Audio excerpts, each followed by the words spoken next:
Rumah itu berdiri tenang di ujung jalan kecil yang sepi, dikelilingi pohon jati yang tinggi dan tua. Meski hanya 1 jam dari pusat kota, suasananya terasa seperti desa yang sudah lama ditinggalkan waktu. Damar dan Nadia membeli rumah itu karena harganya sangat murah. Terlalu murah, bahkan. Agen properti berkata singkat. Pemilik lama pindah mendadak, katanya, ikut anak ke luar negeri. Tidak ada yang aneh katanya, hanya rumah tua. Mereka datang membawa anak semata wayangnya, Arya, bocah 5 tahun yang ceria dan cerdas. Tapi begitu masuk ke kamar lantai atas, yang akan jadi kamar Arya, anak itu langsung terdiam. Pandangan Arya tertuju pada satu benda, lemari kayu tua yang berdiri di sudut kamar. Besar, tinggi hampir menyentuh langit-langit, dan berwarna coklat tua dengan ukiran-ukiran aneh yang tampak seperti sepasang mata berbulu. "Itu siapa, Bu?" tanya Arya tiba-tiba. "Siapa yang mana, Arya?" "Yang ngintip dari balik lemari, om-om hitam."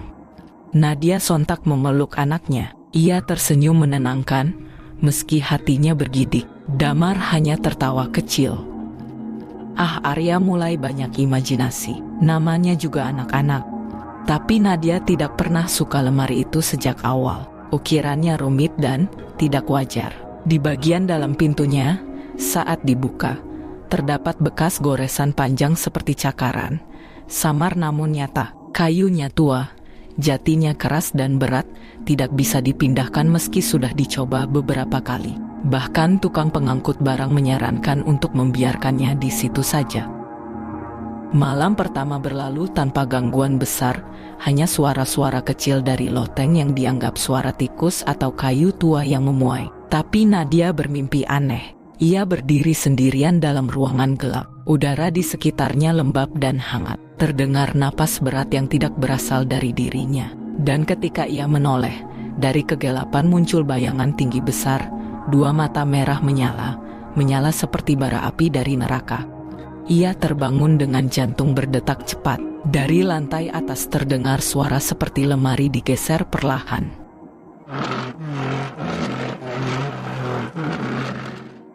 Keesokan harinya, Arya tampak murung. Paman bilang, "Jangan cerita ke ibu." "Cerita apa, sayang?" "Kalau enggak, nanti ayah dimakan."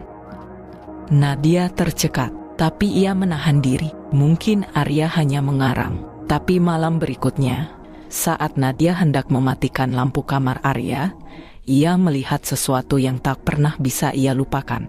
Cermin kecil di sudut kamar memperlihatkan sosok tinggi, hitam legam, berdiri tepat di belakang Arya. Makhluk itu membungkuk dan membelai rambut anaknya dengan jemari panjang berbulu. Ketika Nadia menoleh, tidak ada siapa-siapa, tapi cermin itu masih memantulkan bayangan yang tidak seharusnya ada. Hari-hari berikutnya, tanda-tanda kian aneh. Lemari kadang bergoyang pelan di malam hari. Pintu kamar terbuka sendiri menjelang subuh. Bau seperti kayu terbakar dan belerang sesekali tercium dari sudut kamar.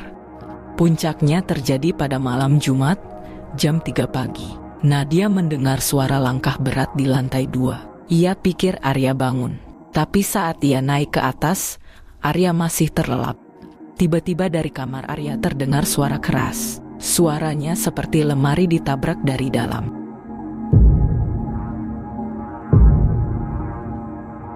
"Nadia, tolong buka. Aku di dalam. Buka pintunya." Itu suara Damar, suaminya. Terdengar panik, nyaris histeris. Nadia langsung menghampiri lemari dan mencoba membukanya. Tapi tak bisa. Bahkan setelah ditarik, dipukul, bahkan diseret bersama 2 tetangga, lemari itu tidak bergeming, seolah menjadi bagian dari lantai. Damar di dalam terus berteriak, menggedor-gedor. Ada yang napasnya berat banget." "Nadia, di belakangku, tolong cepat buka." Security kompleks dipanggil. Seorang tukang bangunan datang membawa linggis. Tapi meski dicongkel dengan sekuat tenaga, lemari itu tak menunjukkan goresan sedikit pun. Seolah ia hidup dan tidak ingin dibuka. Arya hanya berdiri di sudut ruangan, tenang. Paman bilang, "Ayah disuruh diam dulu, biar jinak." Baru setelah Ustadz Halim datang sekitar pukul 9 pagi, keadaan mulai berubah. Ia tidak banyak bicara, hanya meminta ruangan dikosongkan, membaca ayat-ayat pelan, lalu menaburkan air garam dan daun bidara di sekeliling lemari. Pintu lemari perlahan membuka sendiri.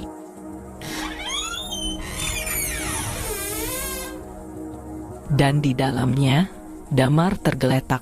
Tubuhnya kaku, kulitnya pucat, matanya kosong menatap ke satu titik yang tidak terlihat. Tapi ia hidup. Sejak itu, Damar tidak pernah sama lagi. Ia seperti lupa kejadian itu. Malam-malamnya dipenuhi gumaman dalam bahasa yang tak dimengerti. Ia sering menatap ke cermin dalam waktu lama, dan terkadang tersenyum, bukan seperti Damar. Nadia tahu ada sesuatu yang salah. Damar mungkin keluar dari lemari itu, tapi tidak seluruhnya. Sebagian dari dirinya masih tertinggal di dalam, dan lemari itu belum selesai mengambil jatahnya. Malam setelah Damar berhasil keluar dari lemari itu, rumah mereka tidak lagi sama. Tidak ada lagi tawa Arya yang riang. Tidak ada lagi suara canda dari dapur. Hanya bisu, seperti lemari itu telah menyedot semua kehangatan rumah mereka.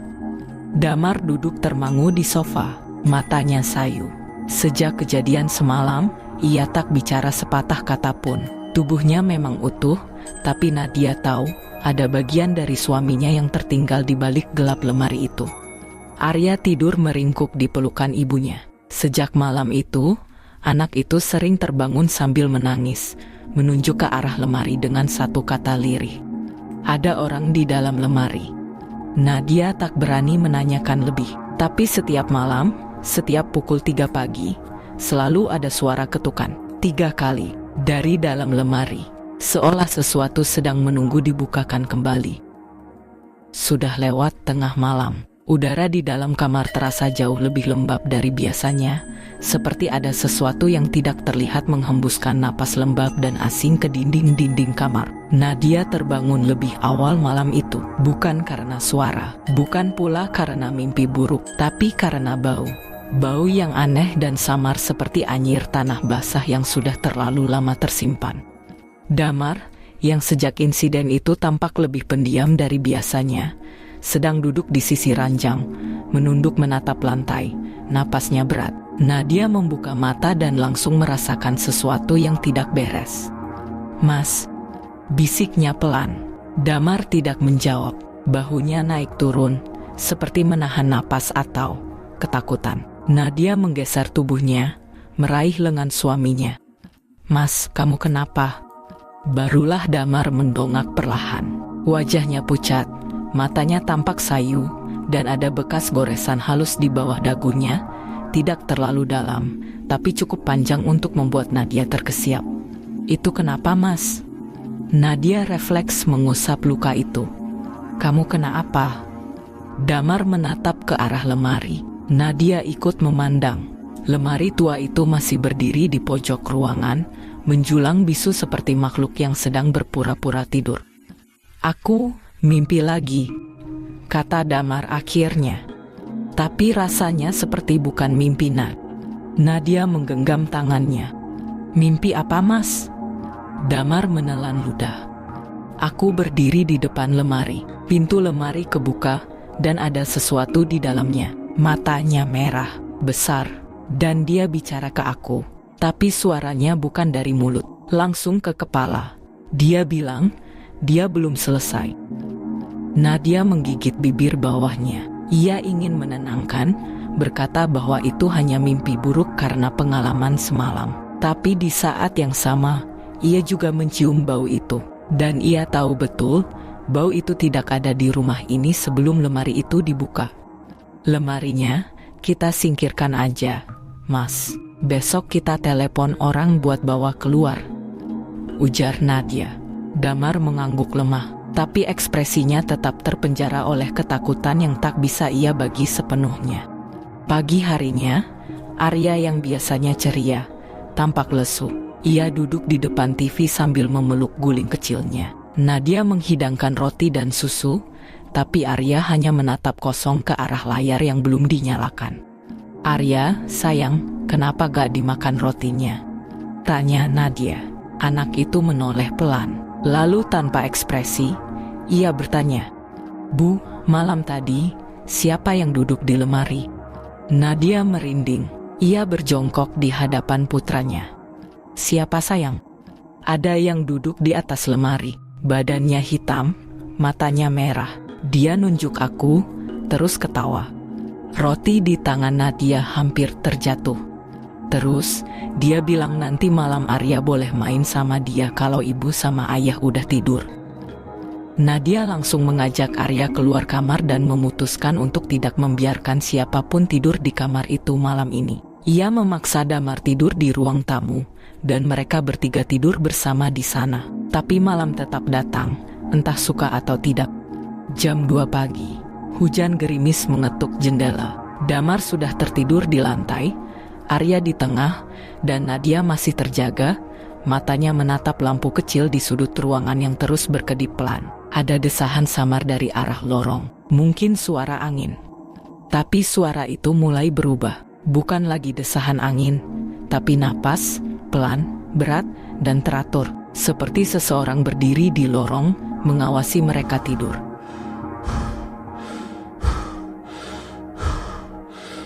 Nadia menggenggam tangan Arya erat-erat. Suara itu makin dekat, langkah pelan seperti kaki yang menyeret.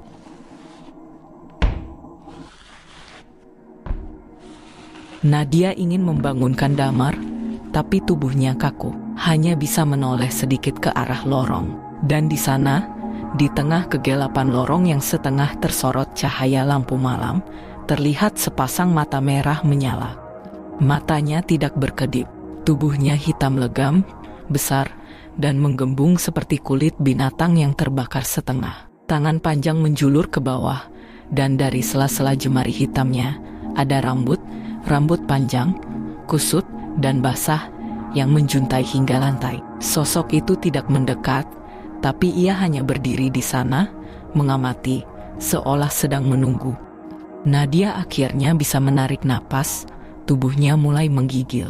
Tapi ketika ia berkedip, sosok itu sudah tidak ada. Hanya ada bayangan hitam di lantai lorong, masih tertinggal sejenak, seperti bekas keberadaan yang enggan menghilang.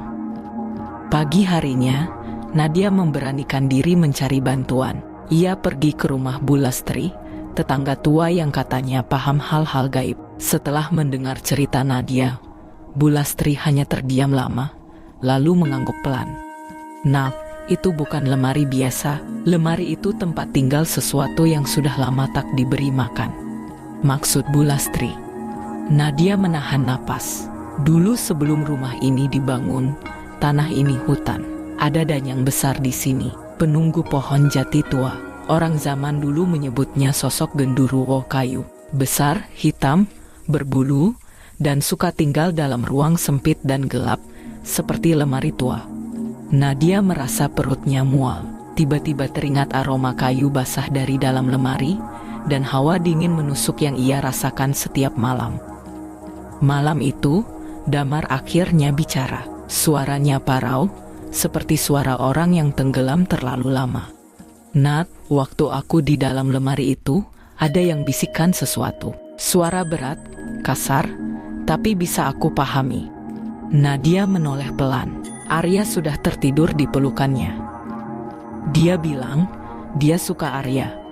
Napas Nadia tercekat. Ia memeluk Arya lebih erat.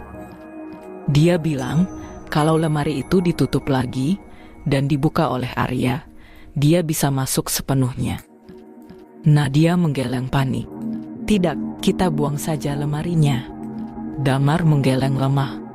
"Nadia, kita nggak bisa geser lemari itu." Dan memang benar. Esoknya, Damar mencoba membawa linggis, memanggil dua tetangga, tapi lemari itu tak bergerak sedikit pun. Bahkan ketika mereka menarik dengan tali tambang, paku-paku tembok malah yang tercabut, tapi lemari itu tetap berdiri di sana, seolah sudah menancap ke dalam tanah. Sore hari, Bu Lastri datang. Ia membawa sebungkus bunga 7 rupa, kemenyan, dan sebuah kendi kecil. "Kita coba tahan dulu, tapi ingat, Kalau malam nanti ada suara ketukan lagi, jangan dibuka. Apapun yang terjadi, jangan buka lemari itu. Tapi malam itu tak sama. Jam 3 pagi, terdengar suara ketukan. Awalnya pelan, lalu lebih cepat.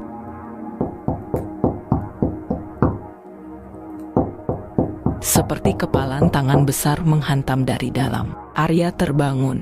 Matanya langsung menatap lurus ke arah lemari. "Bu, dia datang, Bu." Nadia meraih tubuh kecil Arya. Tapi saat ia berbalik, anak itu sudah tak sadarkan diri. Tubuhnya panas seperti bara. Mulutnya komat kamit, tapi bukan bahasa manusia. Damar lari ke kamar, membawa kendi dari Bulastri. Tapi ketika kendi itu disentuhkan ke kening Arya, kendi itu meledak dan retaknya membentuk sebuah pola. Jejak cakar, 5 jari, dan malam itu, lemari itu bergetar sendiri, seolah siap membuka dirinya dari dalam.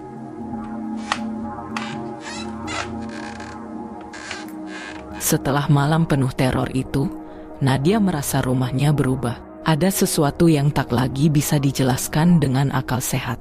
Damar masih sering bengong. Sorot matanya kosong, dan ia menjadi sangat sensitif terhadap suara keras. Tapi yang paling mengganggu Nadia adalah Arya. Anak mereka yang biasanya ceria dan cerewet kini lebih sering duduk menyendiri di ruang tamu sambil menatap ke arah kamar tidur. Tatapannya kosong, kadang bibirnya komat kamit seperti sedang bicara, padahal tidak ada siapa-siapa di dekatnya. "Nak, kamu ngobrol sama siapa?" tanya Nadia suatu pagi. Arya tidak menjawab. Ia hanya mengangguk pelan ke arah lorong menuju kamar mereka. Nadia mengikuti arah tatapannya dan merinding. Pintu kamar mereka sedikit terbuka. Di balik celahnya, lemari itu berdiri diam dalam bayangan. Seperti menunggu. Seperti mengintai. Hari itu, Nadia memutuskan untuk bertindak. Ia mengajak dua tetangganya, Pak Heru dan Pak Dimas, untuk membantu memindahkan lemari dari kamar. Ia pikir, jika sumber gangguan adalah benda itu, maka lebih baik dibuang saja. Tapi begitu Pak Heru dan Pak Dimas menyentuh sisi lemari dan mencoba menggesernya, lemari itu tak bergerak sedikit pun. "Loh, berat banget ini," kata Pak Dimas sambil menyeka peluh. "Kosong kan isinya, Bu?" tanya Pak Heru curiga. "Iya, kosong kok. Cuma, sejak kejadian damar itu, saya belum berani buka lagi." Pak Dimas coba mencongkel kaki lemari dengan linggis. Tapi seolah paku-paku dari dalam tanah mencengkeram kakinya. Tak ada goyangan sedikit pun. Bahkan ubin di bawahnya tidak retak. "Aneh ini, seperti lengket sama lantai," gumam Pak Heru.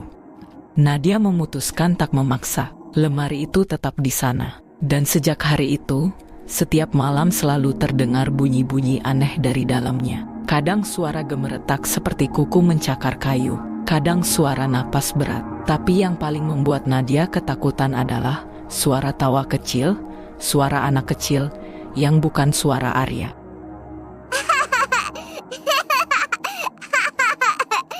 Beberapa hari kemudian, Nadia kembali mendapati Arya berdiri di depan kamar, tengah malam. "Arya, kamu ngapain?" tanya Nadia dengan napas terengah. "Arya lagi main sama teman Arya," jawabnya tanpa menoleh. "Teman siapa?" Arya menunjuk ke dalam kamar. "Namanya Bayu. Dia tinggal di dalam lemari." Jantung Nadia hampir berhenti. Ia mengangkat Arya cepat-cepat dan membawanya ke kamarnya sendiri. Keesokan paginya, Nadia menyambangi rumah Bu Nani, tetua kompleks yang dikenal sensitif secara spiritual. Nadia hanya ingin tahu sejarah rumah itu. Siapa tahu ada hal yang terlewat. Begitu Nadia menceritakan tentang lemari tua itu, Bu Nani terdiam lama. Lalu ia berkata lirih, "Kamu tahu nggak? Rumah itu dulu punya seorang pembuat mebel tua. Ia punya anak laki-laki bernama Bayu. Suatu hari anak itu hilang, dan tubuhnya tidak pernah ditemukan." Nadia menggigil. "Bayu, nama yang disebutkan Arya kemarin.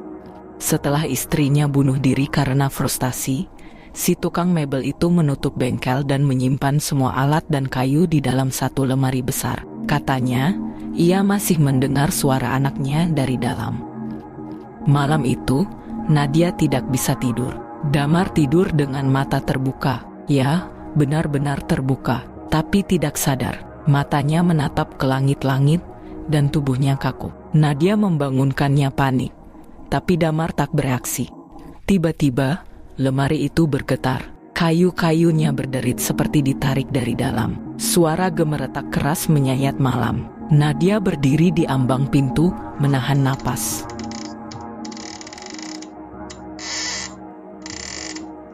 Dari balik celah pintu lemari, sesuatu tampak mengintip, sepasang mata merah kecil. Lalu suara berbisik, sangat pelan, sangat dingin. "Aku mau main sama teman baru." Dan tepat saat itu, Arya berteriak dari kamar sebelah.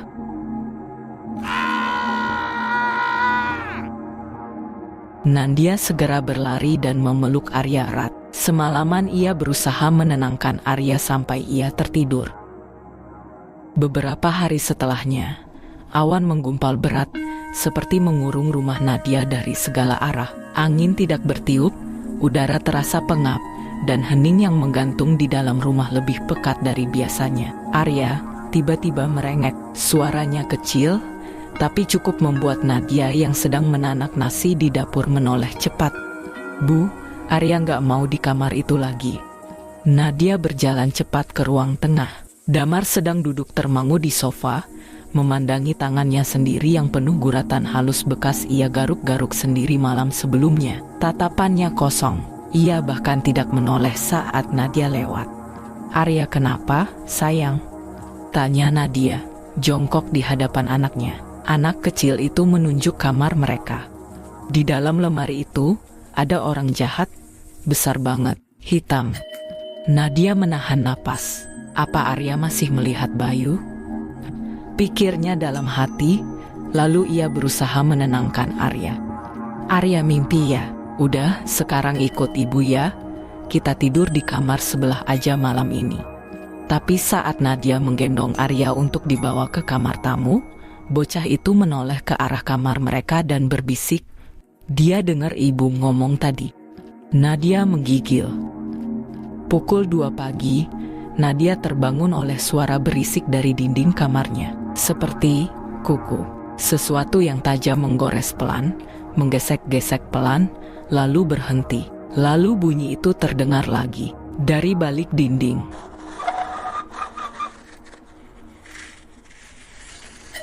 Nadia duduk tegak di tempat tidur tamu. Arya tidur memeluk boneka kelincinya. Sementara Damar, yang tadi malam akhirnya ikut tidur di kamar itu juga, masih terbaring menelungkup di pojok kasur. Badannya berkeringat meski AC menyala. Mas Damar." Nadia menggoyang suaminya pelan. Damar tidak bereaksi. Lalu dari dalam kamar utama, yang pintunya terbuka sedikit, terdengar bunyi berderik pelan, seperti engsel kayu tua yang tergerak.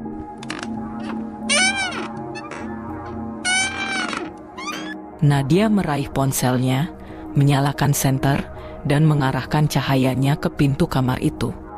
Kosong. Tapi lalu terdengar napas panjang, berat, seperti binatang besar yang bersembunyi di ruang sempit.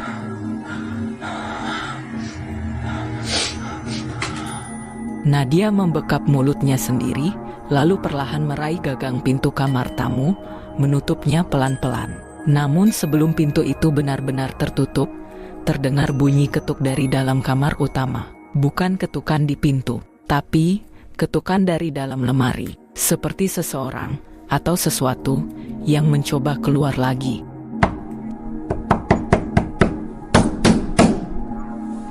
Pagi harinya, Nadia akhirnya memutuskan menelepon Ustadz Zulfikar, seseorang yang pernah mereka kenal saat tinggal di rumah kontrakan lama. Begitu Ustadz itu datang, ia langsung mengamati kamar utama. Lemari masih berdiri di tempatnya, menempel pada dinding timur. "Ini lemari tua ya?" tanya sang Ustadz, matanya menyipit. "Iya Ustadz, sudah ada di sini sejak kami masuk ke rumah ini."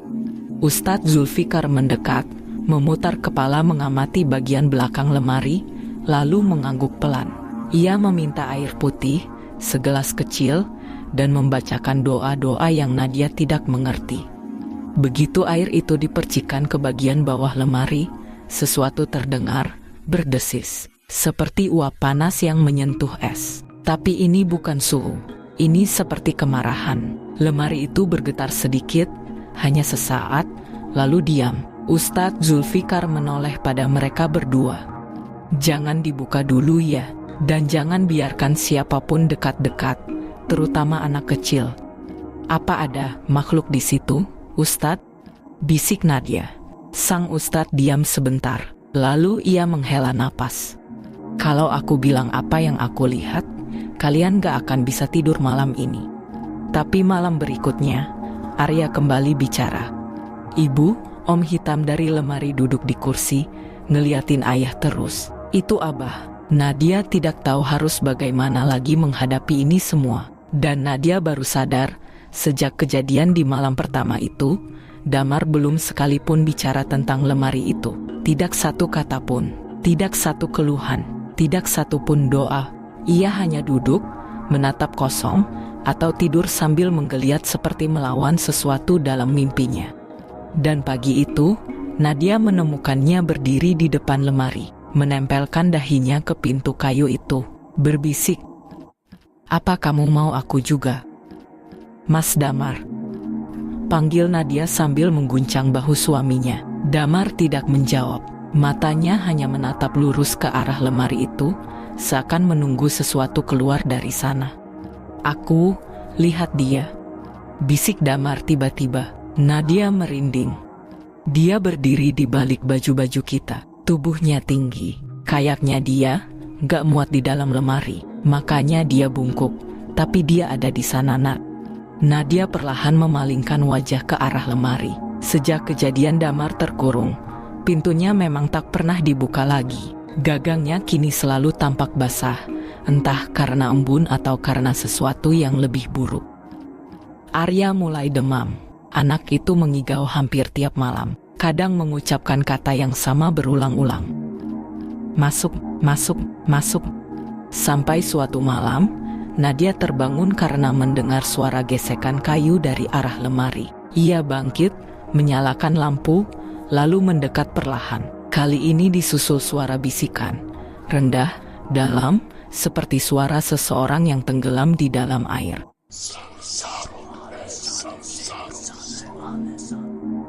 Nadia mundur, menahan napas, tapi langkahnya membeku saat melihat Damar berdiri di ambang pintu kamar, menatapnya dengan mata kosong.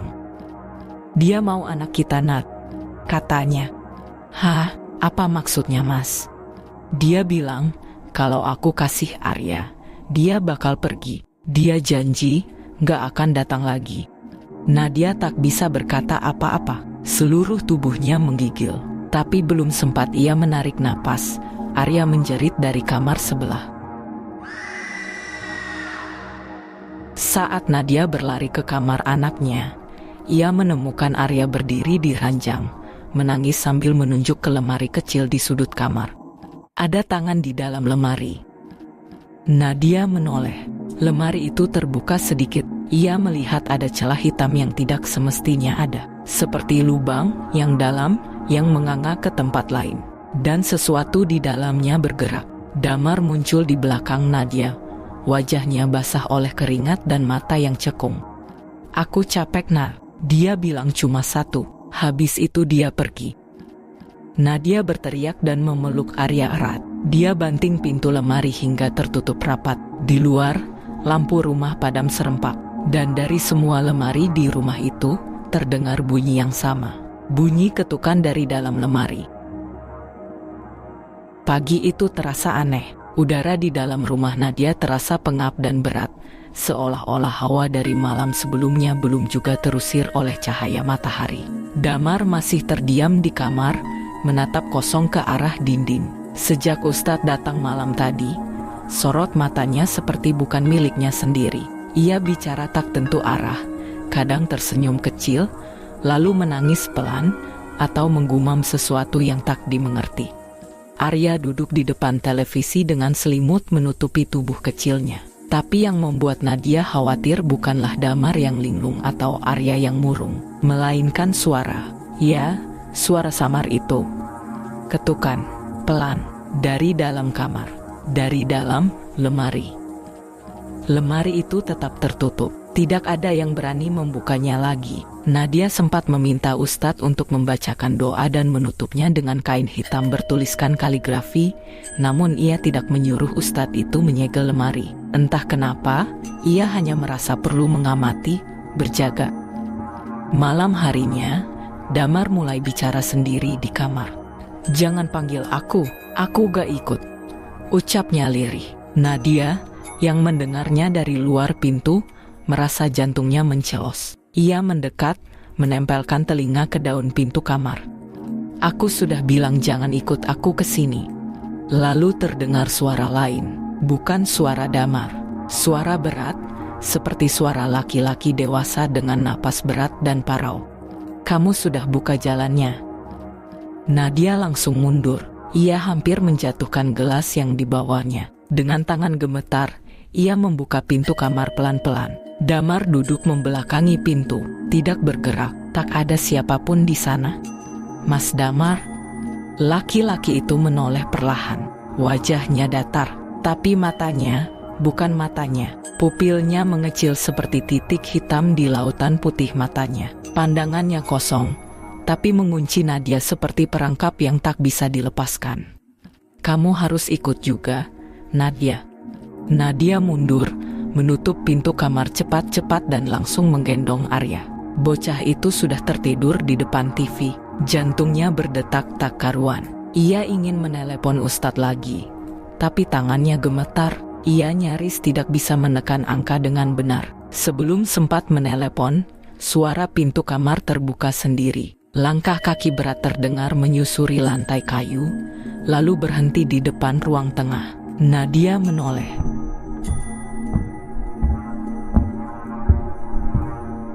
Damar berdiri di ambang gelap lorong, menatap istri dan anaknya. Tapi bukan Damar.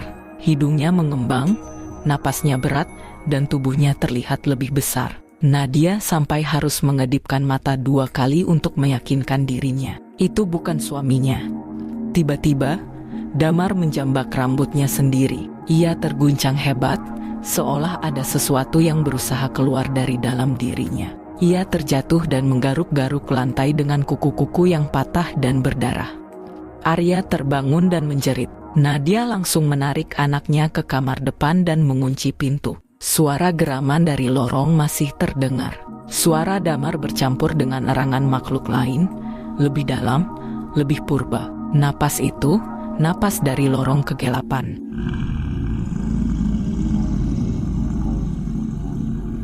Beberapa saat kemudian, semuanya hening. Tak ada gerakan, tak ada suara. Sampai suara ketukan itu kembali dari dalam lemari.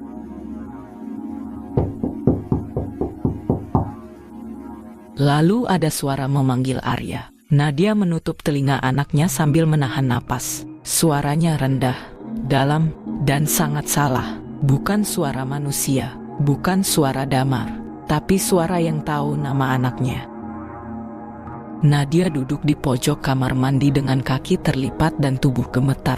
Mata merahnya sembab, dan kedua telapak tangannya terus mengusap wajah yang sudah berkeringat dingin sejak tadi malam. Damar sudah lama berangkat kerja, dan Arya masih tidur siang di kamar. Tapi suara-suara dari lemari itu tidak ikut pergi.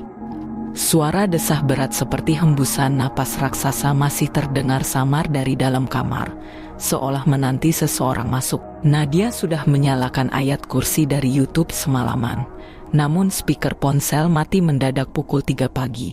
Tepat ketika suara langkah berat kembali mondar-mandir di lantai kayu dekat tempat tidur. Dia tahu, kalau ini dibiarkan, dia akan gila. Semua ini bukan mimpi, ini bukan stres. Ia tidak membayangkan napas berat di balik pintu lemari. Ia tidak mengada-ada melihat tangan berbulu besar menjulur dari celah pintu. Nadia meraih ponselnya, dengan jari gemetar membuka daftar kontak. Ia sempat terpikir menelepon Damar, tapi ia tahu suaminya masih belum normal. Nadia menarik napas. Ia ingat sesuatu. Ibu Arni, tetangga yang sering dijuluki ibu pintar karena tahu banyak hal. Dulu saat ada kejadian aneh di rumah Pak Sutikno, seperti api yang muncul dari meja makan dan suara orang menangis dari ventilasi, orang-orang minta bantuan ke Ibu Arni. Katanya, dia dulu murid seorang kiai sepuh dari Banyumas. Dengan tangan gemetar, Nadia mengetuk pintu rumah Ibu Arni. Hujan baru saja reda, tapi daun-daun masih basah dan aroma tanah menyeruak dari halaman. "Assalamualaikum."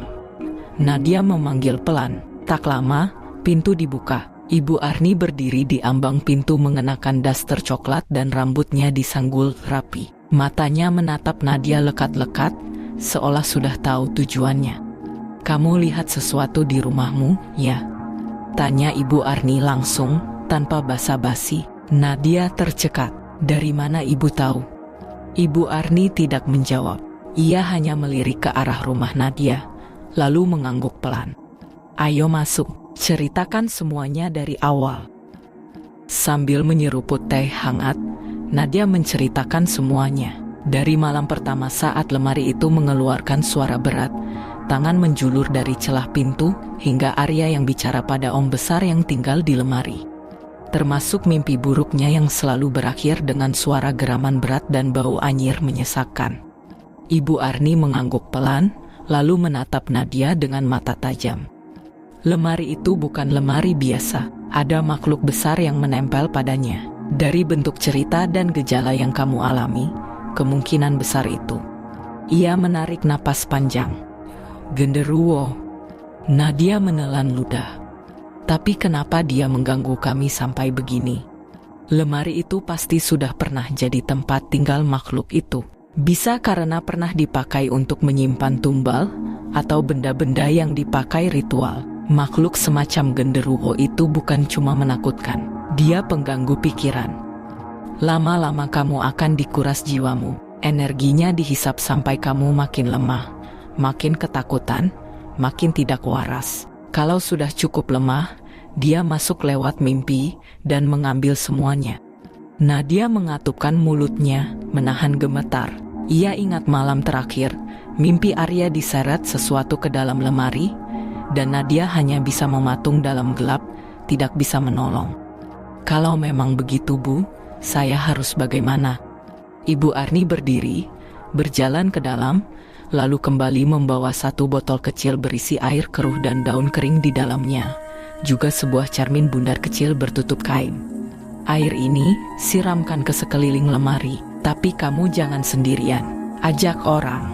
Kalau bisa, jangan bawa anakmu dulu ke dekat lemari itu. Dan satu lagi." Ibu Arni meletakkan cermin kecil itu di tangan Nadia. "Kalau dia muncul malam ini, letakkan cermin ini di depan lemari. Tapi jangan buka kainnya sampai kamu benar-benar lihat bentuknya." "Kenapa?" "Karena kalau kamu melihat dia lewat cermin itu, kamu akan tahu bentuk asli makhluk itu.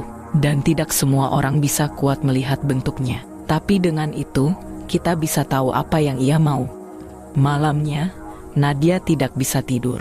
Cermin itu ia letakkan menghadap lemari, namun masih tertutup kain tipis. Ia sudah menyiram air keruh itu ke sekeliling lemari. Rumah seperti sunyi mati, tidak ada suara motor, jangkrik, atau angin sekalipun.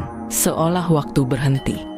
Jam menunjukkan pukul 2 pagi. Langkah berat mulai terdengar.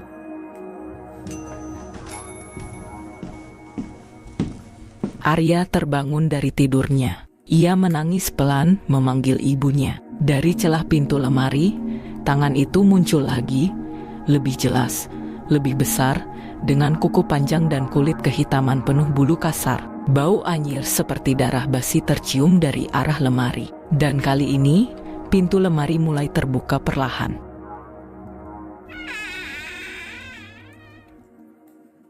Nadia menggenggam cermin kecil itu, napas tercekat. Apakah ia akan membuka kain penutupnya, atau justru membiarkan lemari itu menghisap semuanya lebih jauh? Nadia terduduk di lantai, tubuhnya gemetar, pandangannya tak lepas dari celah pintu lemari yang kini diam membisu. Tangan besar dan kasar yang sempat muncul itu, jelas bukan milik manusia. Pori-porinya kasar seperti kulit pohon, dan kuku-kukunya panjang, kotor, dan menghitam seperti hangus terbakar.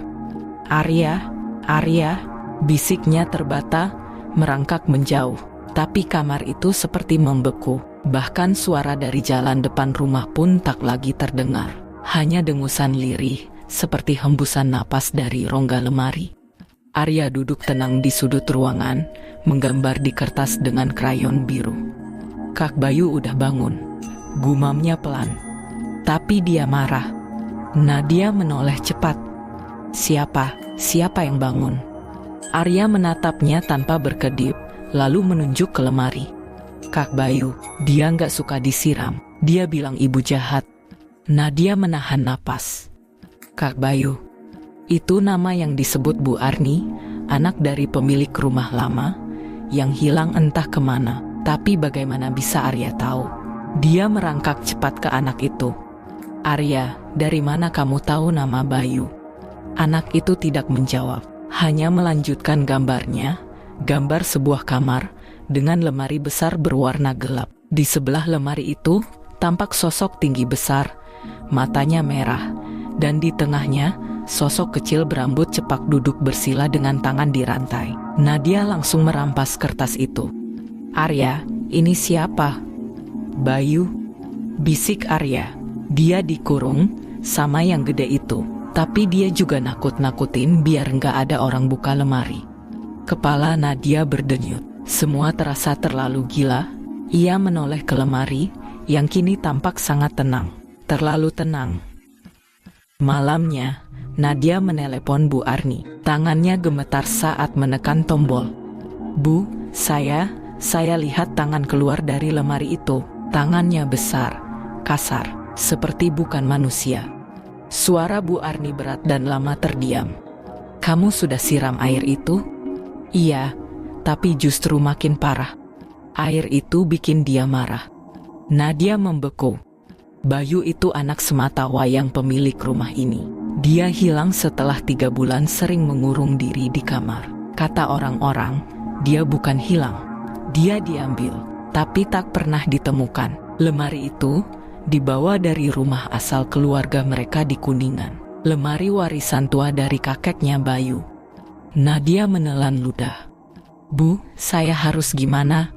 "Kamu harus tahu satu hal. Selama ini dia tenang karena tidak diganggu. Tapi sekarang, mungkin dia akan minta sesuatu yang lebih, karena kamu sudah membuka pintunya." Pukul 3 dini hari, Nadia terbangun oleh suara tok, tok, tok dari arah lemari. Pelan, teratur, ia menoleh. Arya berdiri di depan lemari dengan mata tertutup. Tangannya terulur ke gagang pintu. "Arya, jangan!"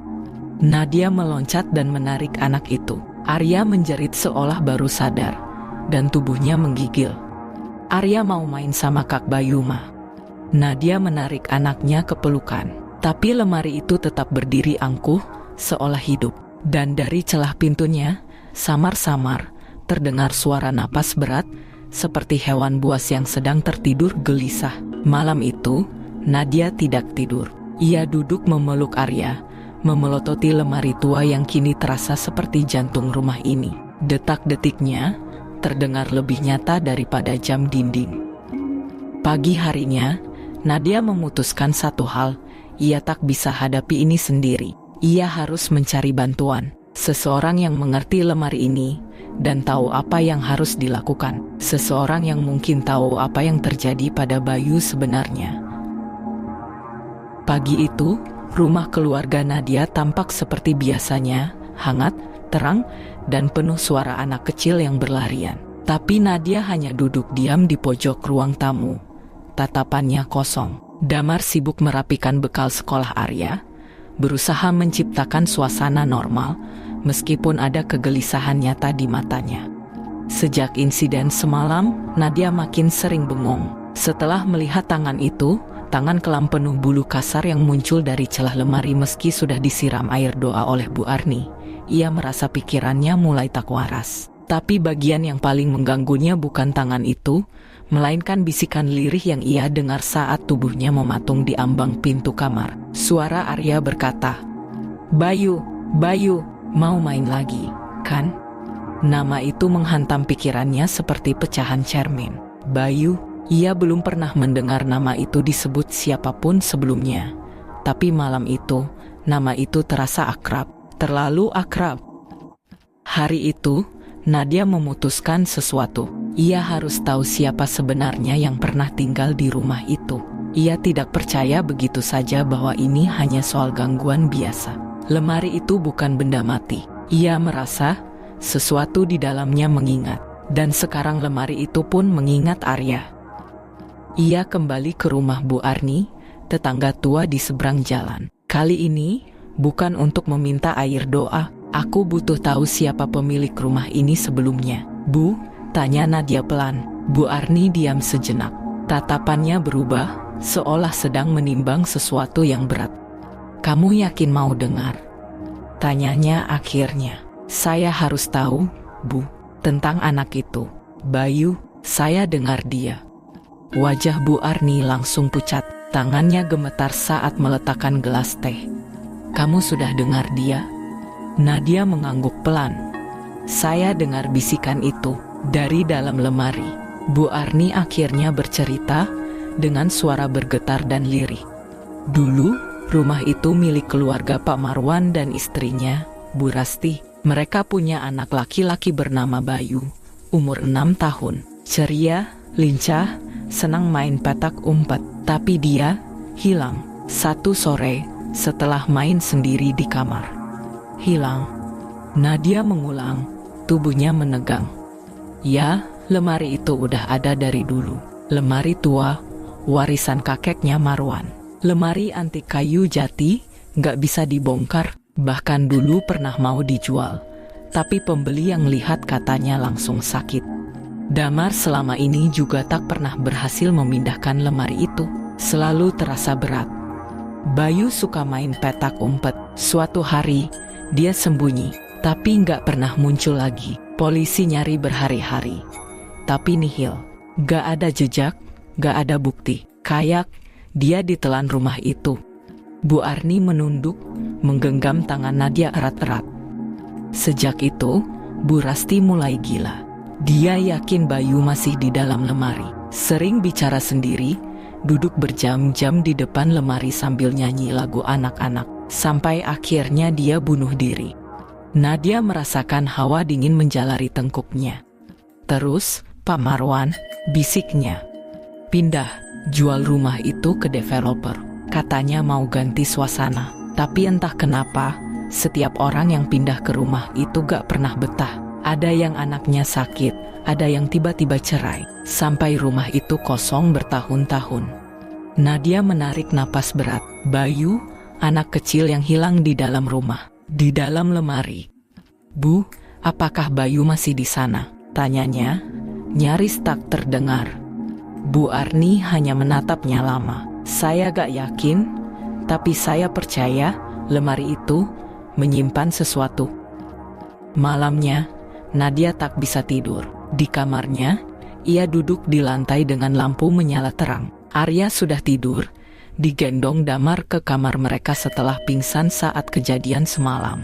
Nadia menatap lemari itu dari kejauhan. Kayu tuanya tampak seperti biasa, tapi jika menatap terlalu lama, bentuknya seakan berubah. Ada goresan yang dulu tidak ada, seperti cakaran. Dan di sisi kanan bawah pintu, noda merah kecoklatan yang tak pernah ia sadari sebelumnya. Lalu, suara pelan itu terdengar lagi. Arya, ayo main. Nadia menahan napas. Suara itu terdengar seperti suara anak kecil, tapi juga bukan. Seperti suara yang dibentuk dari ingatan, penuh kehampaan. Ia mendekat perlahan. Tangannya gemetar saat memegang gagang lemari. Dalam sekejap, pintunya bergerak.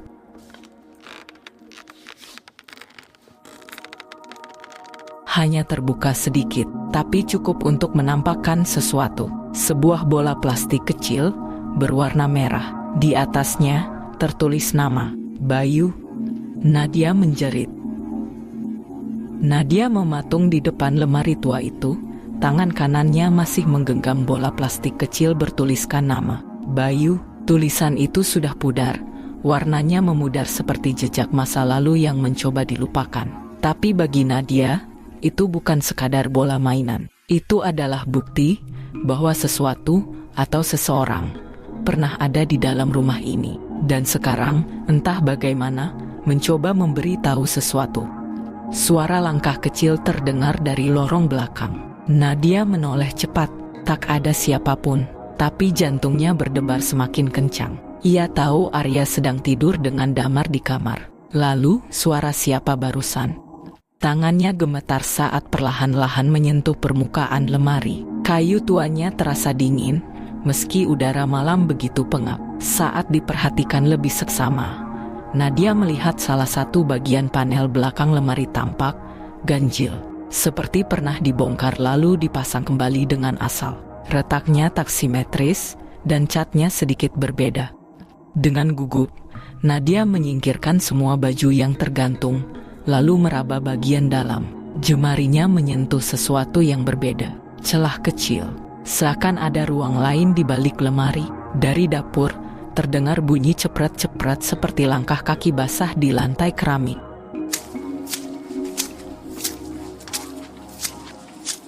Nadia menahan napas, tak berani menoleh. Ia tahu, jika ia berbalik, mungkin ia akan melihat sesuatu yang tak diinginkan. Tapi ia juga sadar, waktu hampir habis. Sesuatu dari balik lemari ini sudah mulai membuka jalan. Dengan dorongan panik, Nadia mendorong panel kayu itu. Retakan kayunya membelah, dan suara kerak seperti napas dari dalam tanah menyembur keluar. Di balik lemari, ada rongga sempit, mirip lorong vertikal ke bawah, gelap, dan berbau lembab. Tanahnya merah pekat seperti darah yang lama mengering.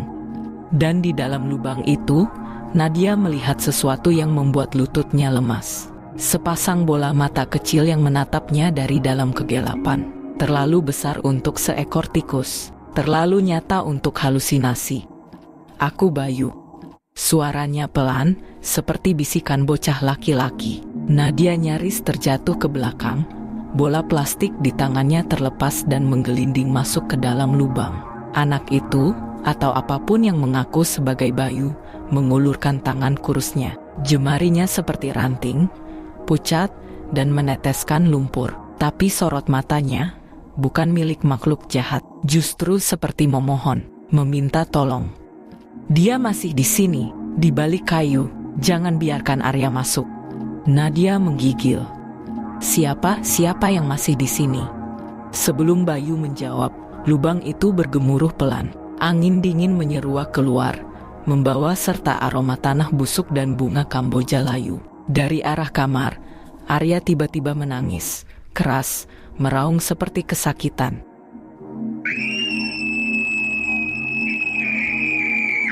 "Nadia!" Suara Damar terdengar panik dari dalam kamar. Nadia menoleh sebentar, lalu kembali menatap lubang. Tapi Bayu sudah menghilang. Yang tersisa hanya kegelapan dan bau kematian. Dengan cepat, Nadia menutup panel lemari dan berlari ke kamar. Arya menggeliat di tempat tidur. Tubuhnya panas tinggi, matanya merah seperti terbakar. Damar memeluk anak itu sambil panik memanggil-manggil namanya. "Dia mimpi buruk," gumam Damar. "Tapi dia bilang ada orang jahat yang nyeret dia masuk lemari." Nadia menatap lemari itu dan tahu, waktunya sudah hampir habis. Jika dia tidak menemukan cara menghentikan ini semua, Arya bisa menjadi tumbal berikutnya. Dan di saat yang sama, terdengar suara ketukan di pintu rumah. Nadia dan Damar saling menatap. Perlahan, Nadia bangkit. "Bu Nadia, ini Bu Arni, tolong buka sebentar. Ada yang ingin saya ceritakan tentang anak itu." "Saya harus cerita sesuatu," ucap Bu Arni lirih, tangannya menggenggam ujung kerudungnya erat-erat, seperti menahan sesuatu yang selama ini menghimpit dadanya. Nadia menoleh cepat dari depan lemari tua. Ruang tengah rumah itu terasa lebih sempit dari biasanya. Bayangan sore menyusup dari selatirai, menggambar gurat-gurat gelap di dinding seperti luka yang terbuka. "Cerita apa, Bu?" tanya Nadia. Suaranya serak, kering, tapi tegas. Ada bagian dalam dirinya yang sudah siap menerima apapun, seburuk apapun itu, karena sejak menemukan bola bertuliskan Bayu dari dalam lemari tua, dunia Nadia sudah tidak lagi sama. Bu Arni menatap Nadia lekat-lekat. Napasnya berembus pelan, seakan takut ada yang mendengar. Waktu itu saya pikir ya cuma anak kecil iseng. Tapi saya dengar dari ibunya Bayu, dia suka bilang temennya di dalam lemari ngajak main. Katanya, temennya itu gede, berbulu, dan suaranya berat. Tapi baik. Wajah Bu Arni memucat. Dia manggil temennya itu Abah. Nadia mundur setengah langkah. Dada kirinya terasa nyeri. Ia teringat Arya. Malam-malam terakhir ini, anaknya selalu bangun sambil menangis dan beberapa kali memandangi lemari itu sambil senyum. Bukan senyum biasa, senyum kosong. Kosong dan dingin. Saya pikir itu cuma imajinasi anak kecil, lanjut Bu Arni, sampai akhirnya Bayu hilang. Tapi 2 hari sebelum itu, saya dengar Bayu ngomong sendiri di depan lemari, "Aku gak mau dibawa, Abah. Aku mau tinggal sama ibu." Lalu malamnya dia demam tinggi, terus hilang. Nadia merasa lututnya lemas. Ia terduduk di karpet ruang tengah, menatap lemari tua itu seperti menatap sebuah kubur terbuka. Arya, akhir-akhir ini, dia juga sering bilang Abah, bisik Nadia. Bu Arni menatapnya ngeri. Dan tadi siang, waktu saya buka lemari itu, ada bola. Bola mainan. Tulisannya Bayu, masih baru. Bu Arni langsung menutup mulutnya. Air matanya jatuh tanpa suara. "Bu Nadia," katanya terbata, "lemari itu bukan sekadar lemari. Dulu, katanya itu pemberian dari seseorang, semacam dukun. Lemari itu bukan penyimpanan, tapi jalan. Jalan antara dunia ini dan sesuatu yang lebih tua, lebih haus." Suasana rumah mendadak senyap. Tidak ada suara kipas, tidak ada suara motor dari luar, bahkan suara nyamuk pun lenyap. Hanya satu suara yang terdengar.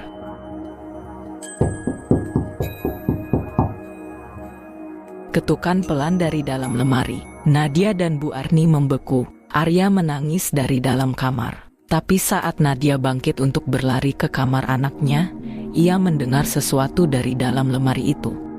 "Ibu, Abah mau ajak aku main." Tapi itu bukan suara Arya, itu suara anak laki-laki lain, lebih tua, dan nadanya terlalu dingin. 3 malam berturut-turut Arya memekik dalam tidurnya. Setiap kali dibangunkan, anak itu gemetar, menunjuk ke arah lemari di pojok kamar sambil menangis. Bayu di dalam itu, dia dikurung di dalam itu. Nadia tak lagi mengabaikan firasat. Bau amis yang sering muncul, suara berbisik dari dalam lemari, dan sikap Arya yang makin aneh. Semuanya menumpuk jadi keresahan yang nyata. Damar, yang sejak awal enggan mengaitkan semuanya dengan hal gaib, kini tak bisa menyangkal. Suatu malam, saat dia sendiri yang menggendong Arya ke kamar, ia mendengar dengan jelas suara helaan napas berat dari dalam lemari. Suaranya dalam, bergema, seperti makhluk besar yang tertidur dan mulai terbangun. Besoknya, Nadia memutuskan mencari satu-satunya orang yang dulu pernah mencoba memperingatkan mereka, Ustadz Zulfikar. Ustadz Zulfikar datang dengan sorban abu dan mata lelah. Sudah beberapa bulan sejak terakhir kali ia ke rumah itu. Saat menjejakkan kaki kembali ke ruang tamu, wajahnya langsung berubah. Ia menatap Nadia dan Damar dengan tajam. "Saya pernah bilang, rumah ini tidak ditinggalkan, Bu Nadia. Ia disingkirkan dari peta, dari orang-orang, dari sejarah, karena sesuatu dikunci di dalamnya." Damar menahan desah. Tapi siapa yang menguncinya? Ustadz menghela napas panjang. Pemilik rumah sebelumnya kehilangan anak lelaki mereka. Namanya Bayu. Ia hilang secara misterius. Tapi dalam beberapa sumber disebutkan kalau anak itu bukan hilang, tapi disembunyikan untuk mengakhiri siklus kekejian yang terjadi sejak dulu. Nadia gemetar. Ia ingat suara Arya semalam yang mengatakan Bayu ada di dalam lemari. Ustadz lalu meminta diantarkan ke kamar Arya. Di dalam kamar, Ustadz Zulfikar langsung berdiri mematung di depan lemari besar kayu jati.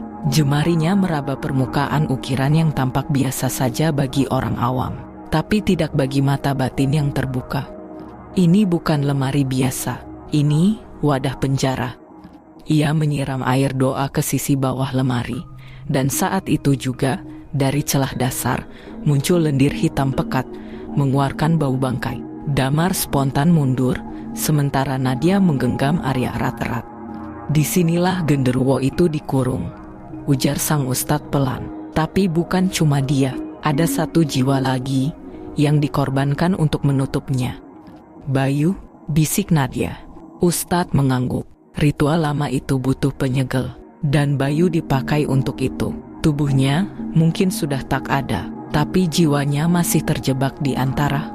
Malam itu, Ustadz Zulfikar menggelar doa panjang di kamar.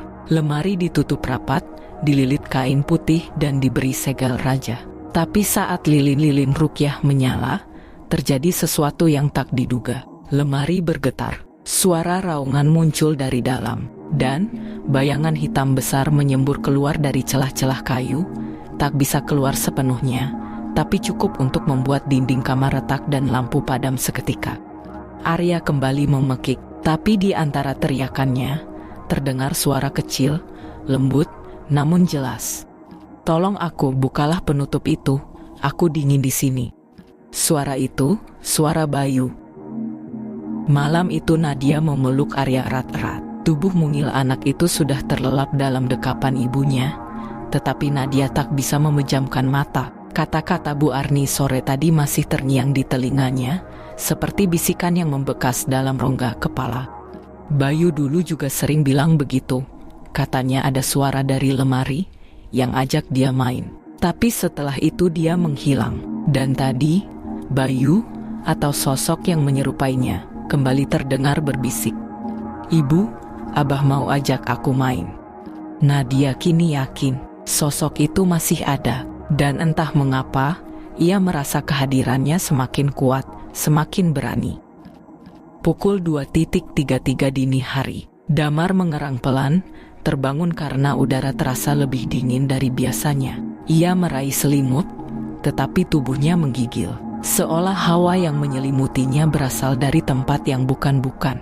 Ia menatap langit-langit, dan saat itu pula jantungnya seperti diremas. Ada dua mata besar mengintip dari sela plafon kayu. Diam, menyala merah samar. Seperti mata binatang, atau lebih buruk. Damar terkesiap, bangkit setengah badan. Namun saat ia kembali menatap ke atas, mata itu sudah hilang. Tak ada, hanya atap kayu tua dengan retakan tipis di sudut-sudutnya. Ia mengatur napas, mencoba menenangkan diri. Tapi ada bau anyir, bau daging lama yang membusuk. Pelan-pelan Damar menyibak selimut dan bangkit, berjalan ke arah pintu kamar. Ia mengintip ke lorong, gelap, tapi dari ujung lorong, terdengar suara pintu lemari tua itu, seperti terbuka perlahan. Dan lalu, tawa kecil.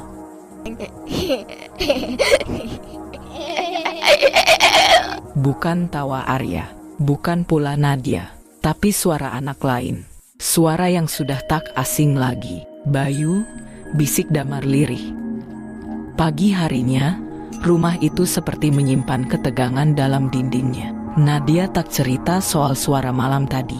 Damar pun memilih diam, tapi sorot matanya pada Nadia seolah berkata, "Aku juga tahu." Usai mengantar Arya sekolah, Nadia menelepon Ustadz Zulfikar. "Ustadz, saya butuh bantuan. Rumah kami tidak baik-baik saja," ucapnya dengan suara tercekat. Suara di seberang terdengar berat dan khidmat. "Baik, Bu Nadia, saya akan datang pada maghrib nanti. Jangan biarkan anak bermain di dekat lemari itu sampai saya tiba."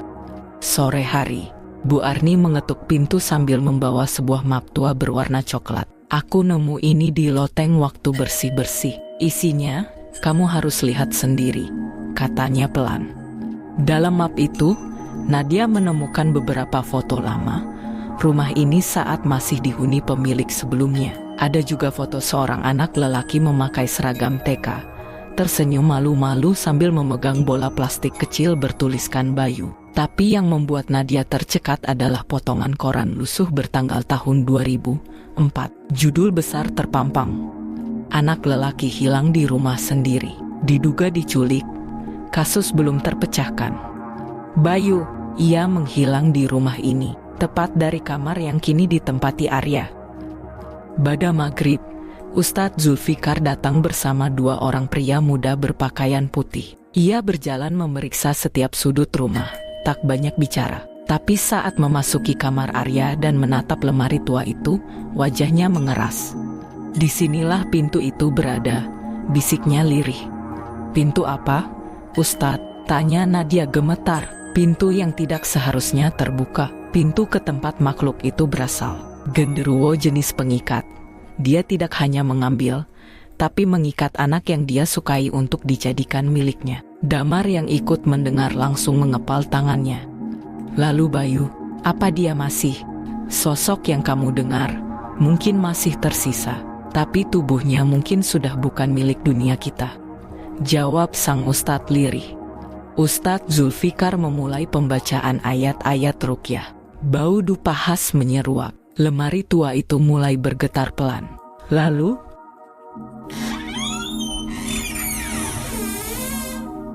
tiba-tiba pintu lemari terbuka sendiri. Angin dingin berhembus keluar, dan di dalamnya samar-samar muncul wujud tinggi besar. Rambut lebat menjuntai, mata merah menyala, dan gigi tajam penuh liur. Genderuwo itu menatap mereka, namun sosok kecil berdiri di depannya. "Bayu," ia menatap Nadia dengan mata sendu. "Ibu, aku boleh pulang gak?"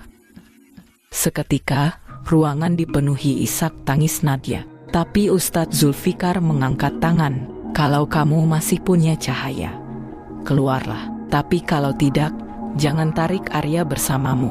Sosok Bayu menatap ke belakangnya, ke arah sang genderuwo yang mengarang, lalu menunduk. "Abah marah," bisiknya. Genderuwo itu merangsak keluar. Suara beratnya memenuhi ruangan. "Anak ini milikku, dan anak kalian akan jadi anakku berikutnya." Ustadz Zulfikar membaca doa-doa dan menyiramkan air ke sosok genderuwo itu. Terdengar teriakan panjang, hampir seperti serigala melolong. Seketika genderuwo itu lenyap. Setelah menenangkan diri beberapa menit, Ustadz Zulfikar dan Damar membuka lemari itu dan berusaha menyelidiki. Mereka menyadari ada sesuatu di balik lemari itu, seperti ruang tersembunyi. Setelah mencongkel beberapa kali, ruang di balik lemari itu akhirnya dibuka. Dindingnya bukan bata biasa, ada lapisan semen kasar yang membentuk segi 5, dan di tengahnya menempel foto usang seorang pria berjubah hitam. Wajahnya kabur, entah karena kelembaban, atau karena memang tidak ingin dikenali. Di bawahnya tertulis dengan arang, "Abah, penjaga darah Bayu." Nadia bergidik, Damar menahan napas. Ustadz Zulfikar langsung mundur setapak, tangan kanan sigap menggenggam tasbih kayu cendana yang sudah menghitam di bagian ujung. "Ini bukan sekadar tempat persembunyian, ini altar," bisik Ustadz Zulfikar. "Seseorang di rumah ini dulu pernah memanggil sesuatu, bukan untuk disembah, tapi untuk menjaga keturunan."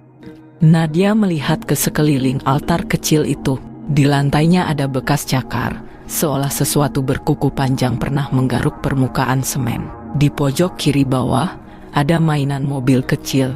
Mainan yang dulu dilihat Nadia muncul sendiri di lorong rumah. "Bayu," lirih Nadia, air matanya mulai menggenang. "Dia masih ada di sini, tapi tidak utuh," tambah Ustadz Zulfikar. Pelan, Damar tiba-tiba menunjuk bagian sudut ruang altar, di mana ada seikat rambut halus yang diikat dengan benang merah. Ustadz Zulfikar menunduk. "Ini bekas ritual pengikat. Kemungkinan Bayu dijadikan tumbal penjaga, agar Abah terus tinggal di rumah ini dan menjauhkan roh-roh lain. Tapi itu artinya Bayu tidak bisa keluar." Suara seretan pelan terdengar dari dalam kamar. Lemari yang sudah dibuka itu tertutup sendiri.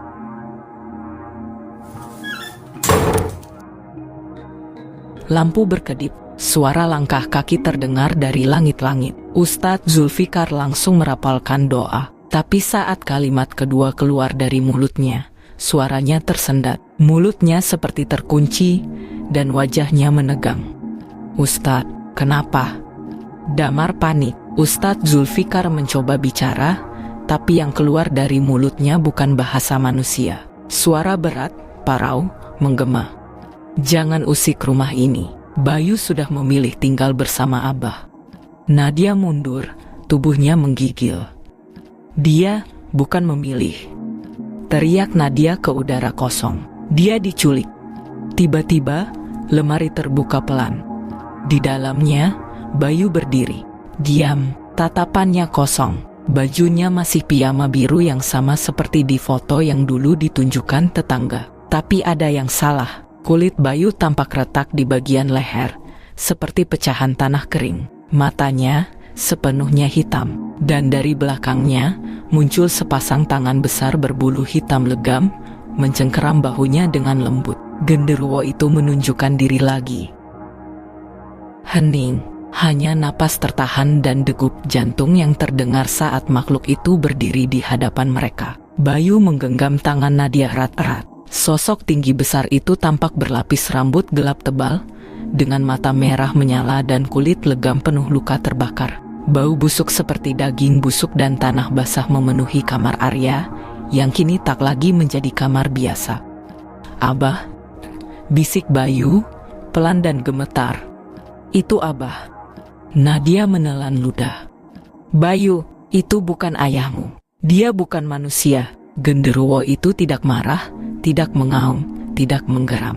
Ia hanya menatap, panjang dan dalam, pada satu persatu orang di ruangan itu. Tatapannya bertahan paling lama pada Ustadz Zulfikar, yang berdiri di belakang Damar dengan tangan membawa Al-Quran kecil yang sudah kusam karena sering digunakan. "Aku tidak datang untuk marah." Suara makhluk itu berat, dalam, dan menggema, tapi terdengar jelas di telinga mereka, seakan suara itu langsung ditanamkan dalam kepala. "Aku datang karena kalian memanggilku kembali. Rumah ini belum tuntas." Damar menahan napas. "Tuntas maksudmu?" "Satu nyawa sudah dijanjikan bertahun-tahun lalu. Tapi si tua itu mati sebelum lunas. Maka perjanjian tetap terbuka. Aku menunggu. Dan dia," makhluk itu menunjuk Bayu dengan jari panjang berbulu lebat, "adalah pengganti yang disodorkan oleh rumah ini." "Tidak, Bayu bukan milikmu," teriak Nadia panik. Tapi genderuwo itu tidak menggubris. Matanya kemudian beralih pada Arya, yang sedang tidur di kamar sebelah. Nadia tersentak. Nalurinya sebagai ibu langsung menyala. Ia berlari keluar kamar menuju kamar anak kandungnya itu, namun pintu mendadak menutup sendiri, terkunci dari dalam. "Tidak, tidak, jangan Arya!" teriaknya sambil menghantam pintu keras-keras. "Ustadz, bantu kami!" seru Damar. Ustadz Zulfikar menggenggam tasbihnya, mulai melantunkan ayat ruqyah dengan suara lantang. "A'udzubillahi minasyaitonirrajim. Bismillahirrohmanirrohim." Makhluk itu bergetar. Kepulan asap hitam mulai mengelilingi tubuhnya. Bayu mundur ketakutan, namun sosok itu malah merintih pelan. "Bukan aku yang ingin anak itu. Tapi rumah ini, tanah ini, dipenuhi darah yang belum tersucikan." Tiba-tiba, suara tangisan terdengar dari dalam kamar Arya. Tangis bayi, lalu suara anak kecil. Teriakan Arya.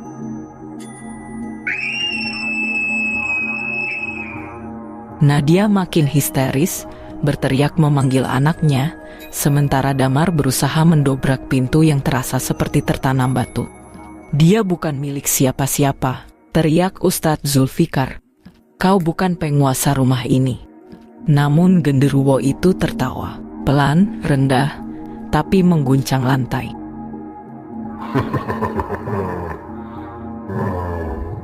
"Aku bukan penguasa.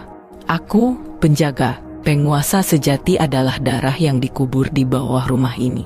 Kalian yang menginjaknya, kalian yang harus membayar." Dan tiba-tiba, semua lampu padam, gelap total. Di tengah kegelapan, satu suara terdengar. Suara Arya berbisik di ujung lorong. "Bu, sini, temenin Arya." "Gelap," ada yang bisikin Arya. Nadia dan Damar segera lari dan menerobos pintu kamar yang sekarang bisa dibuka. Nadia memeluk anaknya, sementara Damar menelepon dokter. Langit malam di atas rumah itu mendung, seperti menyimpan dendam yang belum usai. Suara angin mendesir dari celah-celah ventilasi, membawa aroma lembab yang membuat dada terasa sesak. Di ruang tamu yang hanya diterangi lampu gantung redup, Ustadz Zulfikar duduk dengan wajah tegang. Di depannya, Damar dan Nadia tampak pucat. Arya telah tertidur di kamar setelah dibius ringan oleh dokter panggilan. "Aku ingin tahu semuanya malam ini, Ustadz," ujar Damar dengan suara bergetar. "Apa sebenarnya yang selama ini kami hadapi?" Ustadz Zulfikar mengangguk pelan. "Sudah sejak awal aku mencium ada yang tidak biasa dengan rumah ini. Tapi baru setelah melihat sendiri sosok itu muncul di depan kalian tadi, aku tahu ini bukan sekadar gangguan biasa, ini pengikat." "Pengikat?" "Genderuwo itu, ia bukan sekadar penunggu tempat ini. Ia punya hubungan dengan seseorang atau sesuatu yang ada di rumah ini. Dan tadi, ketika ia muncul, aku mendengar suara Bayu memanggilnya. Abah, itu bukan hal biasa. Itu yang harus kita gali. Dari mana Bayu sebenarnya? Karena dari semua yang aku pelajari selama ini, genderuwo tidak sembarangan melindungi manusia, apalagi anak kecil. Tapi kalau ia merasa memiliki, itu lain cerita." Malam semakin larut ketika Ustadz Zulfikar memutuskan untuk mencoba berbicara langsung pada genderuwo itu melalui Bayu. Ia duduk di depan lemari itu sambil membaca doa. "Aku tahu kau ada di situ," katanya tenang, menatap sosok Bayu yang kini mulai terlihat. "Kau yang mereka sebut Abah. Kalau kau ingin mereka pergi, tunjukkan kenapa. Tunjukkan kenapa kau begitu terikat pada anak ini." Tiba-tiba lampu gantung bergoyang, dan udara di ruangan itu mengental, seperti dibekukan oleh hawa yang bukan berasal dari dunia ini. Bayu membuka mata, tapi bukan mata seorang anak. Ada sorot kehitaman di sana, tua dan berat. Suaranya terdengar dalam dan parau, keluar dari tubuh kecil itu. "Mereka akan mengambilnya dariku." Ustadz Zulfikar tetap tenang. Siapa yang akan mengambil siapa? Bayu atau sosok dalam dirinya berkata lagi, "Aku tidak membunuh siapapun. Aku hanya melindungi yang ditinggalkan. Ia anakku. Mereka yang datang setelahnya ingin mengusirku, tapi aku hanya ingin tetap dekat. Aku tak bisa meninggalkannya." Air mata menetes dari mata Bayu, tapi dia tidak menangis, hanya diam, menunduk. Suasana jadi begitu menyesakan. Kata-kata itu mengandung kesedihan yang sangat dalam, nyaris seperti rintihan seorang ayah yang kehilangan anaknya. "Siapa sebenarnya Bayu?" tanya Damar, nyaris tak percaya. Ustadz Zulfikar menoleh padanya. "Bayu bukan anak dari dunia ini, Mas. Tapi ia bukan setan. Ia adalah arwah anak yang sudah meninggal di rumah ini bertahun-tahun lalu. Mungkin terbunuh. Dan genderuwo itu, dia makhluk yang terikat dengan jiwa sang anak hingga waktu tak lagi berarti." Hening. Damar seperti ingin bicara, tapi mulutnya tercekat. Nadia mulai menangis. Lalu, perlahan, Bayu, dengan mata yang kembali seperti semula, berkata lirih, "Aku ingat, ada lemari, ada suara ibu, aku dikurung, gelap, dingin, tapi Abah datang. Dia peluk aku, dia bawa aku keluar." Tangis Nadia pecah, bukan karena takut, tapi karena hancur. Ia tahu, ia tidak pernah benar-benar mengenal siapa anak ini, tapi naluri keibuannya tergugah.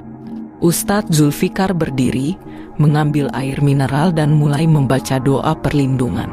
Ia tidak berusaha mengusir makhluk itu, tidak malam ini, tapi ia tahu, keesokan harinya, akan ada penggalian, akan ada kebenaran yang harus dibongkar.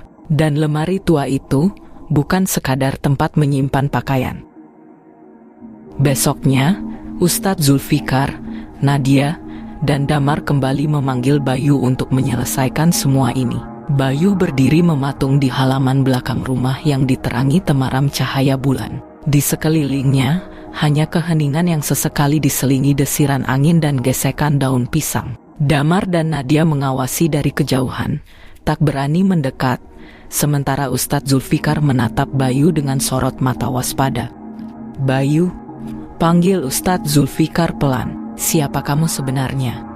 Bayu menoleh, tatapannya kosong, namun bukan hampa. Ada sesuatu yang bergolak di balik matanya, campuran duka, harap, dan seolah sebuah permohonan yang tak bisa diucapkan. Aku dulunya tinggal di sini, gumam Bayu, suaranya lirih, serak, dan bergema pelan seperti suara yang tidak berasal dari dunia ini. Tapi tubuhku dikunci di sana. Ia menunjuk ke pagar besi tua yang tertutup rapat di sisi kebun belakang, tertutup semak dan ilalang. Pagar itu mengarah ke sebuah gudang kecil yang bahkan tidak tercantum dalam denah rumah. Damar terkejut. Ia bahkan tidak tahu ada bangunan itu. Kunci masih di lehernya. Ucap Bayu kali ini lebih jelas. Abah menyimpannya. Abah, tanya Nadia perlahan, mulai mendekat. Bayu menatapnya. Bukan ayahku, tapi dia yang menjaga, yang memberiku tempat sembunyi, yang menyuruhku diam agar aku tak ditemukan orang-orang jahat. Ustadz Zulfikar melangkah maju. Bayu, siapa sebenarnya Abah? Sosok besar itu yang kau sebut-sebut. Bayu menunduk, lalu menatap lurus pada sang ustadz. Dia bukan manusia lagi, tapi jiwanya terikat untuk menjaga. Ia tak bisa pergi sebelum aku diselesaikan. Seketika, tanah di bawah kaki mereka bergetar pelan. Dari kejauhan, suara geraman dalam terdengar, perlahan mendekat. Kabut tipis mulai menjalar di sekeliling pagar besi. Dari balik semak-semak, sosok tinggi besar muncul, genderuwo atau Abah. Namun kali ini, tak ada aura ancaman. Sosok itu berdiri tegak. Matanya yang merah menyala justru tampak teduh. Arya yang dari tadi dipeluk Nadia tiba-tiba memberontak. Abah, itu Abah, teriaknya sambil berusaha melepaskan diri. Semuanya tertegun. Anak kecil ini bisa melihatnya sejak awal. Gumam Ustadz Zulfikar, karena batinnya masih bersih. Genderuwo itu melangkah perlahan. Damar dan Nadia menggigil ketakutan. Tapi Bayu justru mendekat tanpa ragu. Sosok raksasa itu jongkok, lalu menyentuh dada Bayu dengan telapak tangannya yang hitam besar. Sejenak, keduanya terdiam. Tiba-tiba, dari leher genderuwo itu, tergantung seutas tali hitam usang, sebuah kunci besi tua. Dengan gerakan lembut yang tak sesuai sosoknya, ia melepas kunci itu dan memberikannya pada Ustadz Zulfikar. Buka, dan kau akan tahu. Ustadz Zulfikar menggenggam kunci itu erat. Ia melangkah ke pagar besi yang meskipun tua dan berkarat, ternyata masih bisa terbuka setelah kunci itu dimasukkan dan diputar dengan bunyi klik berat yang menggema di malam sunyi.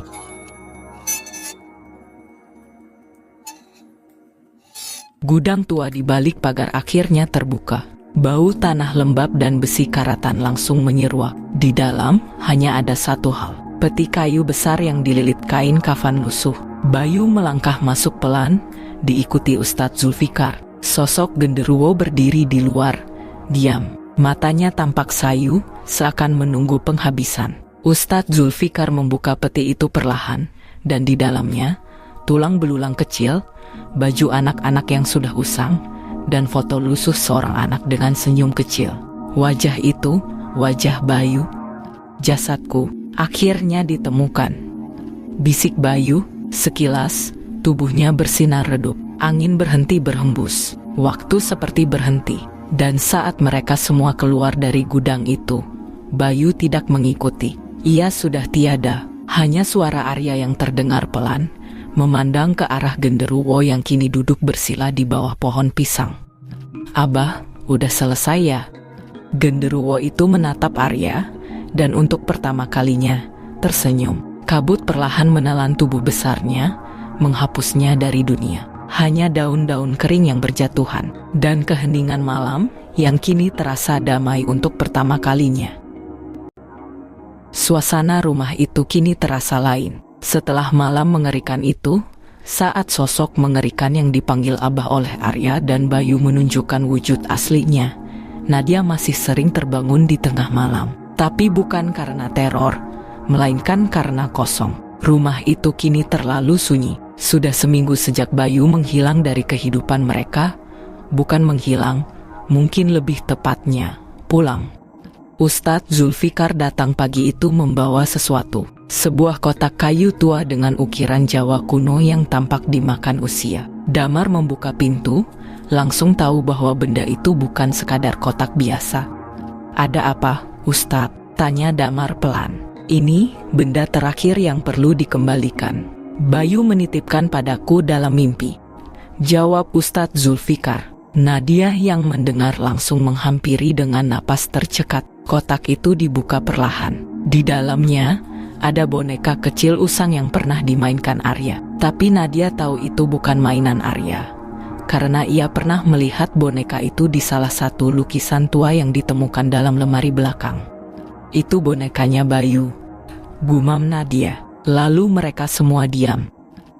Ustadz Zulfikar memimpin doa kecil di ruang tengah. Nadia memeluk boneka itu dengan erat sebelum akhirnya meletakkannya di depan lemari tua, lemari tempat segala kekacauan bermula. Tapi kini lemari itu kosong, hanya udara dingin yang berhembus ketika pintunya dibuka. "Bayu sudah tenang sekarang," kata Ustadz Zulfikar. "Ia tak butuh pengakuan, tak butuh belas kasihan. Ia hanya ingin dikenang." Damar menunduk. "Kami bahkan tak tahu siapa dia sebenarnya. Yang penting sekarang adalah apa yang kalian berikan padanya. Rasa diterima dan didengarkan, meski hanya sebentar." Tiba-tiba, Arya yang sedari tadi diam di pojok ruangan, mengangkat kepalanya. "Tadi malam Mas Bayu datang. Dia bilang dia senang sekarang." Mereka semua menoleh padanya. "Dia bilang, dia nggak sendirian lagi." Seminggu kemudian, lemari tua itu diangkat keluar rumah oleh beberapa warga. Tapi anehnya, lemari itu terasa lebih berat dari biasanya. Butuh 4 orang dewasa untuk mengangkatnya ke atas truk. Damar sempat menyentuh kayunya sebelum dibawa pergi. Hangat, lemari itu hangat, seolah ada napas di dalamnya. Saat truk berlalu, Nadia berdiri di teras, mengusap perutnya yang baru beberapa minggu ini menunjukkan tanda-tanda kehidupan. Malam itu, Arya tidur lebih tenang dari biasanya. Ia sudah tak lagi berbicara sendiri atau menggambar teman-teman khayalan. Namun, saat Nadia mengecup keningnya dan mematikan lampu, Arya berbisik kecil dalam gelap. "Selamat tinggal Mas Bayu." Di luar, angin malam mengalir pelan, seolah-olah Bayu mengucapkan selamat tinggal.